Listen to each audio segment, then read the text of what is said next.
जैसे हम लोग ब्लैक मैजिक की इतनी स्टोरीज सुनते हैं कि तो हम लोग क्या करते हैं, हर बार किसी को बुरा ही दिखाते हैं कि ब्लैक मैजिक की वजह से बुरा हो सकता है, ये बुरा हो सकता है। बट ये एक्चुअली चीज़ें क्या हर टाइम बुरी नहीं होती। ब्लैक मैजिक में भी ऐसा ही कि ये किसी को मतलब किसी को हार्म करने के लिए जितना बनाया जाता है, जितना किया जाता है, उतना ही किसी की भलाई के लिए भी किया जाता लगता है। मतलब बस वही चीज़ें होती है ना कि अगर आप कुछ काम कर रहे हो उससे किसी का भला हो सकता है तो किसी का बुरा भी हो सकता है। सो जो आज की स्टोरी है वो अपूर्वा की है और अपूर्वा ने शेयर की है। सो आपका भी अगर कोई रियल लाइफ एक्सपीरियंस हो जो आप मेरे साथ में शेयर करना चाहते हो तो आप मुझे इंस्टाग्राम पे या मेल पे शेयर कर सकते हो। अपूर्वा राजस्थान से बिलोंग करती है। अपूर्वा जो जयपुर डिस्ट्रिक्ट है, जयपुर के पास ही कोई दौसा नाम से जगह है, वहाँ से बिलोंग करती है। सो वहीं रहती। सो अपूर्वा का क्या है, जब अपूर्वा छोटी थी, जब 6 साल की थी, तब उसे क्या है कि एक बार जब वो ऐसे बैठी थी तो उसे कोई एज ए शैडो दिखती है। उसे एक शैडो दिखती है तो वो घर वालों को बोलती है कि मॉम मुझे ऐसे शैडो दिख रही है, ये सब चीज़ें। तो घर वाले उसकी बातों को इग्नोर कर देते कि नहीं बेटा यहाँ पे तो कोई चीज़ नहीं है। अब उसकी ये सब चीज़ों की आदत पड़ जाती है। वो जहाँ भी जाती है उस जहाँ भी मतलब ऐसे स्कैरी प्लेस होते हैं या फिर जहाँ पे ऐसी चीज़ें होती हैं वहाँ जाती तो उसे हमेशा कुछ ना कुछ दिखता था। और अब उसकी ये आदत पड़ गई, उससे जब भी ऐसी चीज़ें दिखती तो वो डरती नहीं है उन सब चीज़ों से। उसने एक हैबिट बना दी है। और इन चीज़ों को क्या है, एक्चुअली ऐसा होता है कि हमारे राजस्थान में जैसे किसी को ऐसे भूत दिखते हैं, किसी को ऐसी चीज़ें दिखती है ना, तो उन सबको बोला जाता है कि उन सबके गन मिलते हैं। गन मतलब गुण, एक एज ए गुण होता है ना, गुण बोलते हैं कि उसके गन मिलते हैं। और मतलब इनकी राशियों में ही होता है कि इन सब की राशियों में कि इनको दिखता है, ये सब चीज़ें इनको दिखती है, बट ये चीज़ें हार्म नहीं करती, ऐसा होता है। तो यही है, 3-4 साल निकल जाते हैं अपूर्वा की। बट जब अपूर्वा 10th क्लास में आती है, 10th मीन्स वो लगभग उस टाइम 15-16 साल की होती है। तो उस टाइम पे क्या होता है कि एक दिन वो नाइट में जैसे सो रही होती है, वो सो रही है, उसका ऐसे कि घर का कि जैसे उसका ये रूम है और रूम में जस्ट सामने उसका गेट है, ऐसे फ्रंट में गेट है और वहाँ से गोल से लाइट आती है एकदम फ्रंट में, पूरी रोशनी आपको रूम से दिखेगी। अगर आप रूम खुला रखोगे तो पूरी रोशनी आएगी। और उसका जस्ट वही भी उसका फ्रंट में जस्ट बेड है, बेड पे जैसे फ्रंट में सीधा सोते हो तो सीधी लाइट आपकी आंखों में पड़ती है ना, वैसे है। तो उस दिन क्या होता है कि अपूर्वा जस्ट सो रही होती है, सो रही है तो क्या होता है कि जैसे वो सो रही है तो उस टाइम पे उसे दिखता है कि दिखता नहीं है मीट, उसकी आंखें बंद है। और जैसे आप अपनी आंखें बंद होती है तो कई बार लगता है ना कि कुछ आगे से ऐसे निकलता है, तो हल्का से एकदम से हाँ फील हो जाता है कि कुछ ना कुछ गया है आगे से, तो उसे वही फील होता है। तो अपूर्वा अपनी आंखें खोलती है बट उससे वहाँ पे कुछ भी नहीं दिखता। तो अपूर्वा फिर से सोने लगती है। अब अपूर्वा सो रही है तो ऐसा लग रहा है कि वो चीज़ें बस उसके आगे से ऐसे ऐसे जा रही है। तो एक अलग ही रिफ्लेक्शन होता है ना, वो रिफ्लेक्शन जा रहा था। तो अपूर्वा खुलती है, आंखें इधर उधर देखती है, अपूर्वा को कुछ भी दिखता नहीं है। अब अपूर्वा फिर ध्यान नहीं देती, अब वो वापस सोने लग जाती। अब अपूर्वा सो रही है तो अब उसे लग रहा है कि कोई उसके जस्ट यहाँ पे चेस्ट पे बैठा हुआ है, यहाँ पे चेस्ट पे बैठा हुआ है। और उसका चेस्ट बिल्कुल दब गया है, ऐसे जैसे होता है कि कई बार घबरा जाते हैं, बिल्कुल सांस नहीं ले पाते, वो कंडीशन है। और उसका कोई अब गला दबा रहा है, लिटरली उसका कोई गला दबा रहा है। और वो इतना तेज़ गला दबा रहा है कि अपूर्वा को सांस लेने में काफ़ी दिक्कत होती है, काफ़ी दिक्कत होती है। वो जब इतनी देर है कि जब तक वो आंखें बंद कर रखी है, बस उसे फील हो रही है सारी चीज़ें, तभी उसकी अचानक से आँख खुल जाती है। आँख खुली है तो वो उसे फील सारा हो रहा है वो सब चीज़ें, बट हाँ अब उसे कोई दिख नहीं रहा। तो दिख नहीं रहा तो अब क्या करती है अपूर्वा, उठती है और थोड़ा बहुत पानी वगैरह, बोतल होती है, बोतल से पानी पी रही है। अब वो जैसे पानी पी रही है तो उसे दिखता है कि एक शेडो है जो फिर से आज उसके रूम में एक कॉर्नर में खड़ी है। तो अपूर्वा कुछ हद तक उस टाइम पे समझ जाती है क्योंकि उसने इतने सालों से देखा है कि ये शेडो मतलब उसे कई बार दिखी हुई है बट इसने कभी हार्म नहीं किया, बट आज वो हार्म कर रही है। लिटरली उससे फिजिकली इतना कुछ फील हुआ है। तो अब क्या होता है कि अपूर्वा है इन चीज़ों से, उस दिन के बाद में क्या होता है कि अपूर्वा बहुत ज़्यादा डरने लगी है उन चीज़ों से। जब भी वो मतलब ऐसे कहीं से भी निकलती है ना, अगर उसे ऐसी चीज़ दिख जाती है तो वो जल्दी से उसे इग्नोर करके बस वहाँ से निकल जाती है। अपूर्वा को काफ़ी डर बैठ चुका है उस चीज़ का। अब अपूर्वा की जैसे 10-12 3 ईयर्स निकलते हैं, वो कॉलेज टाइम पे आई है। कॉलेज टाइम पे ऐसे ही फ्रेंड्स का डिस्कशन होता है, तो वो फ्रेंड्स को बताती है ये सब चीज़ें कि मेरे साथ में ऐसी कुछ चीज़ें होती है। तो फ्रेंड्स को मतलब एक बार के लिए तो हंसते हैं, उसके ऊपर हंसे हैं कि क्या यार तू ऐसी ऐसी बातें करती रहती है। बट एक जो उनमें से एक फ्रेंड होता है, वो बोलता है कि अगर तुझे ऐसी सब चीज़ें दिख रही है तो तुझे क्या है इन सब चीज़ों के बारे में थोड़ा और चीज़ सीखनी चाहिए, क्योंकि ये तुझे एज ए मैजिक होता है ना, वो आपको तुम्हारी लाइफ में तुम्हें ये एज ए गॉड गिफ्टेड है। तो उसे ऐसा उसका दोस्त बोलता है। तो उसके बाद में क्या, अपूर्वा को वो चीज़ें काफ़ी इंटरेस्टिंग लगती है। उसके बाद तो अपूर्वा क्या करती है, फिर उसके बाद में बुक्स वगैरह पढ़ना स्टार्ट कर देती है। वो उसके रिगार्डिंग काफ़ी बुक्स भी पढ़ती है। ऐसे ही 1-2 साल तक वो बुक्स काफ़ी पढ़ी है उसने, और यहाँ तक कि उसने अब अपने एक गुरु भी बना लिए हैं। गुरु मीन्स उसने जो ब्लैक मैजिक करते हैं, ऐसे एक गुरु भी बना लिए उसने। अब जो गुरु है वो उनसे काफ़ी चीज़ें सीखती है। कोई भी ऐसे तंत्र विद्या मतलब थोड़ा थोड़ा सीख रही है, अभी वो एज ए फ्रेशर ही अभी सीख रही है। तो उस टाइम पे क्या हो, उसका ऐसा है कि एक चीज़ हाँ आपको मैं बताना भूल गया कि उसका जैसे समर टाइम आता है ना, तो वो समर टाइम में अपने जो मौसी जी है, मौसी जी के घर जाती है, क्योंकि उनके मौसी जी का जो लड़का है ना कार्तिक और उनकी एक छोटी सी लड़की है, उसका नाम रेखा होता है। तो कार्तिक और जो अपूर्वा है, ये दोनों सेम एज के रहते हैं, ये बचपन से साथ में खेलते बड़े हुए हैं। तो क्या वो हर बार समर टाइम में अपूर्वा उनके घर जाते हैं अपने मौसी जी के। तो इस बार यही हुआ कि जो अपूर्वा है वो अपने जो मौसी जी है उनके घर गई है। और 2-3 दिन इनका ऐसा रहता है कि शाम को तो खेलकूद करते हैं, शाम को ऐसे ही थोड़ा बहुत घूम लिया फिर लिया खेलने को, उसके बाद नाइट पे टीवी वगैरह देखने बैठ जाते हैं। एक दिन क्या होता है कि लगभग 7 बजे रहे होते हैं, शाम को 7 बजे और आरती का टाइम हो रहा है। उस टाइम पे अपूर्वा और कार्तिक टीवी देख रहे हैं, और जो अपूर्वा की मौसी है मीन्स कार्तिक की मॉम है, वो जो किचन है, किचन में खाना बना रही होती है। और वो जैसे खाना बना रही है उसी टाइम पे इन लोगों को तीनों को बाहर से एक आवाज़ आती है कि रोते हुए आ रहे, कोई रो रहा है, रोते हुए अंदर आया है। तो ये समझ जाते हैं कि रेखा की आवाज़ आ रही है, बट रेखा रोते हुए क्यों आ रही है। तो जो क्या कार्तिक है ना, कार्तिक बाहर जाता है, जो मीन्स टीवी हॉल जो रूम में लगा हुआ है टीवी, और कार्तिक है बाहर हॉल में जाता है। उसकी मॉम भी बाहर निकलती है, क्या हुआ रेखा कैसे रो रही है। तो रेखा अंदर आई है, बस वो रो रही है।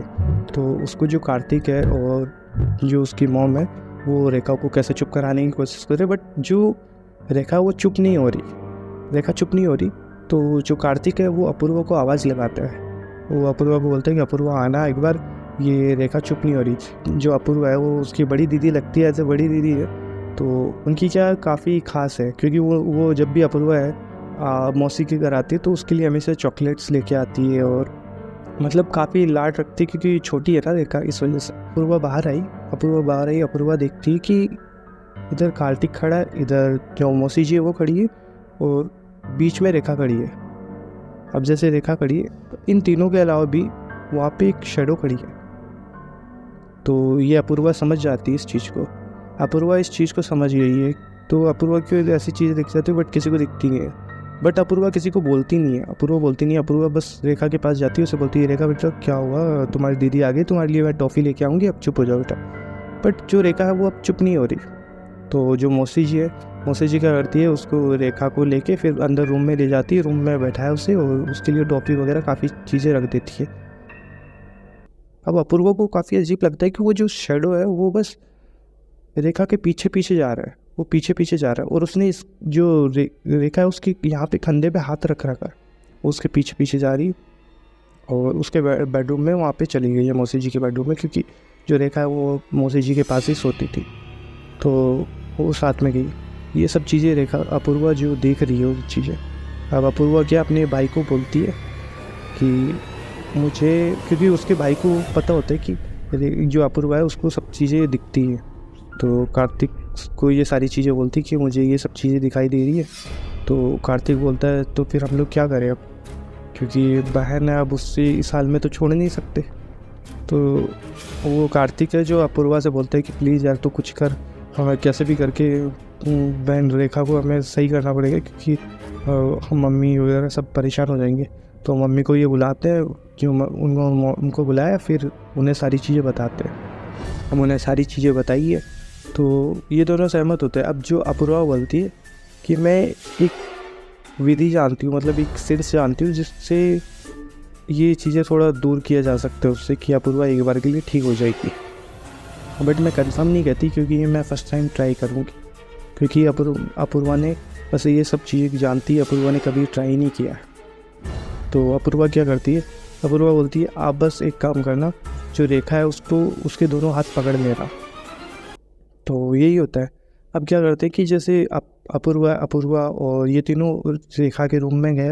रूम में जाने के बाद में कार्तिक रेखा का एक हाथ पकड़ लेता है, और जो अपूर्वा की मौसी है, मीन्स कार्तिक की मॉम, वो दूसरा वाला हाथ रेखा का पकड़ लेते हैं। अब उस टाइम पे अपूर्वा गई है, अपूर्वा जो रेखा है उसकी कान में कुछ चैंट करती है। उसने कुछ चैंट किया, कुछ मंत्र वगैरह बोलती है। उसने जैसे मंत्र बोला और जैसे थोड़ा सा पीछे हुई, तभी क्या होता है कि जो रेखा है वो एकदम से ऐसे गुस्से में ऐसे अपूर्वा की तरफ देखने लग जाती है। एकदम गुस्से में अपूर्वा की तरफ देख रही है, और वो शेडो गायब हो गई है। अपूर्वा को बिल्कुल दिख रहा है वो शेडो गायब हो गई है, और रेखा एकदम गुस्से में देख रही है। अब क्या होता है कि जो रेखा एक तरफ कार्तिक है, कार्तिक को बहुत तेज खींच के फेंकती है। एक तरफ उसकी जो मौसी जी मीन्स रेखा की मॉम, एंड जो कार्तिक की मॉम, और जो अपूर्वा है उसकी मौसी जी, उनको भी दूसरी तरफ बहुत खींच के फेंकती है। पता नहीं उसमें इतना जोर कहाँ से आता है, बट वो बहुत तेज फेंकती है, और वो सीधा जंप करके अपूर्वा का सीधा गला पकड़ती है, और अपूर्वा संभाल नहीं पाती, अपूर्वा सीधी नीचे गिर जाती है। अब वो नीचे गिरी है और उसके ऊपर रेखा चढ़ रखी है और उसका गला दबा रही है, बहुत तेज गला दबा रही है, बहुत तेज। तो इतना क्या अपूर्वा सहन नहीं कर पाती, अपूर्वा उसी टाइम पे बेहोश हो जाती है। अपूर्वा को उसके आगे का याद नहीं होता, और अब उसकी नींद खुलती है तो वो अपने बेड पे होती है, और उसके पास में कार्तिक होता है। तो वो जैसे उठी है तो कार्तिक बोलता है यार, हाँ मतलब उसे बचाने के लिए हमने तेरी जान को जोखिम में डाल दिया, हमें नहीं पता था कि यार इतना कुछ हो जाएगा। तो अपूर्वा है वो बोलती है कोई बात नहीं, ये मेरी भी बहन है, तेरी बहन है, मेरी भी बहन है, तो हमने हमारी तरफ से कोशिश की, हमें नहीं पता था कि ऐसा कुछ हो जाएगा, बट अभी रेखा कहाँ है। तो वो कार्तिक बताते कि हमने कैसे जैसे तुझे बचा के फिर उसके बाद में रेखा को एक रूम में बंद कर दिया था, उसी रूम में बंद कर दिया था, तुझे बाहर ले आए थे।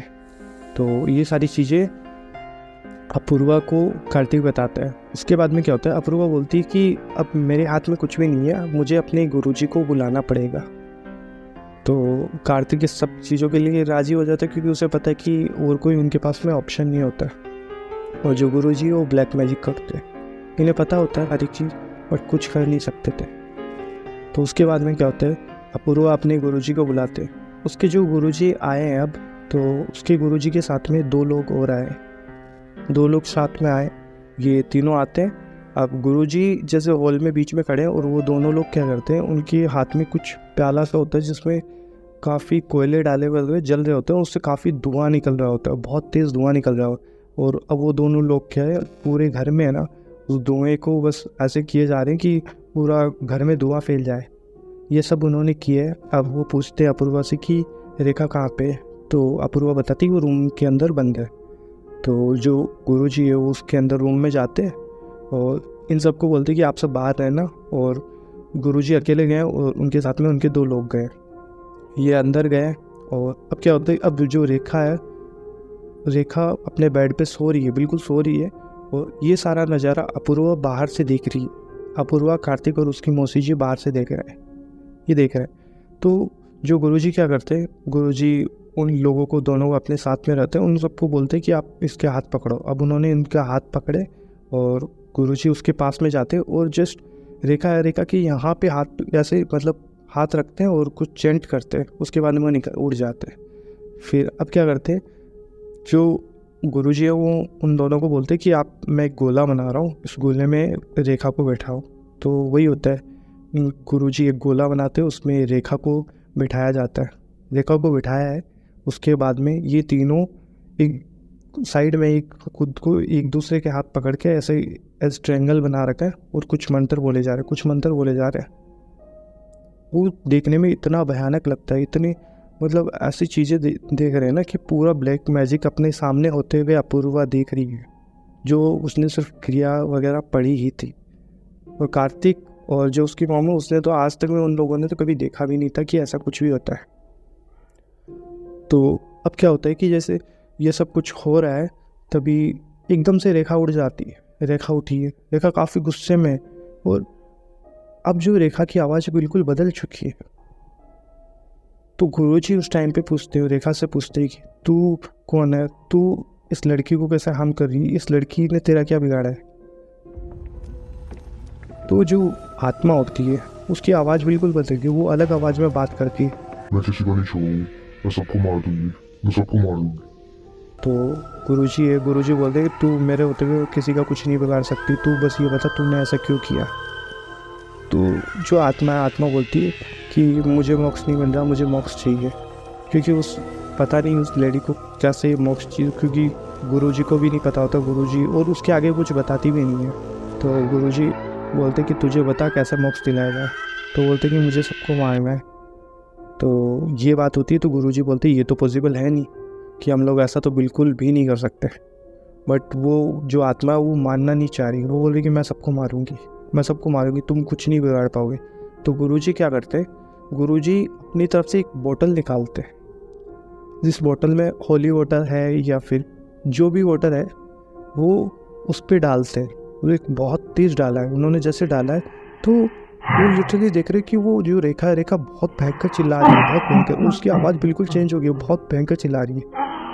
अब एक टाइम आता है कि रेखा अपने आप बेहोश होकर गिर जाती है।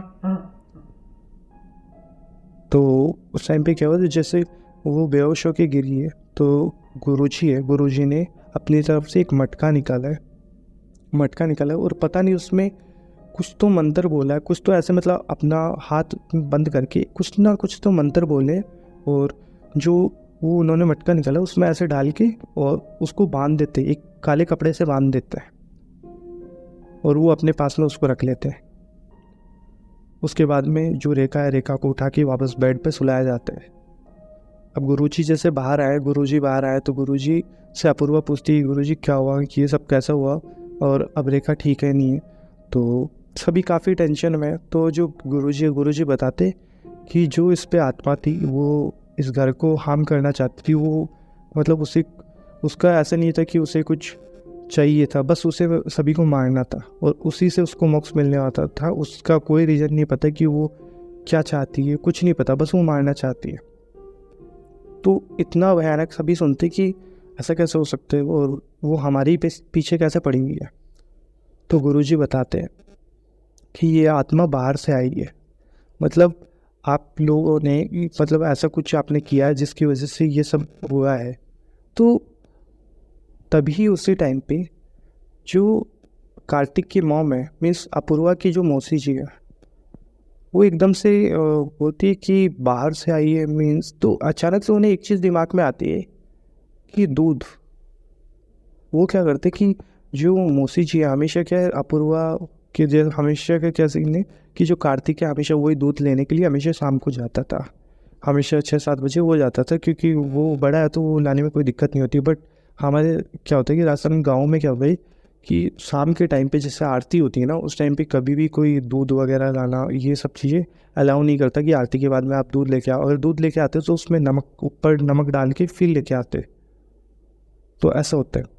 उस दिन रेखा दूध लेने गई होती है, तो जैसे रेखा दूध लेने गई थी तो जो मौसी जी है उन्होंने भी इतना ध्यान नहीं दिया था। वो शायद वो आत्मा जो भी गोश्त था वो इसी वजह से अट्रैक्ट हुआ, क्योंकि वो छोटी बच्ची थी और वो दूध लेके आई आरती के बाद में।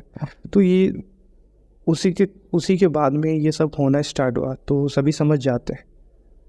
तो बट बाद में जो मौसी जी वो पूछती गुरुजी अब तो जो रेखा है वो अब तो ठीक हो गई ना।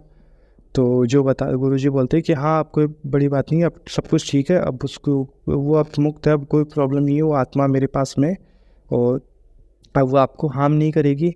बस आप इन चीज़ों का थोड़ा सा ध्यान रखिए, क्योंकि ये चीज़ें काफ़ी डेंजर होती हैं, ये किसी को भी मार सकती है। अपूर्वा की ये स्टोरी थी। अगर आपका भी कोई रियल लाइफ एक्सपीरियंस जो आप मेरे साथ में शेयर करना चाहते हो तो आप मुझे इंस्टाग्राम पे या मेल पे शेयर कर सकते हो। एंड अभी के लिए bye bye and take care.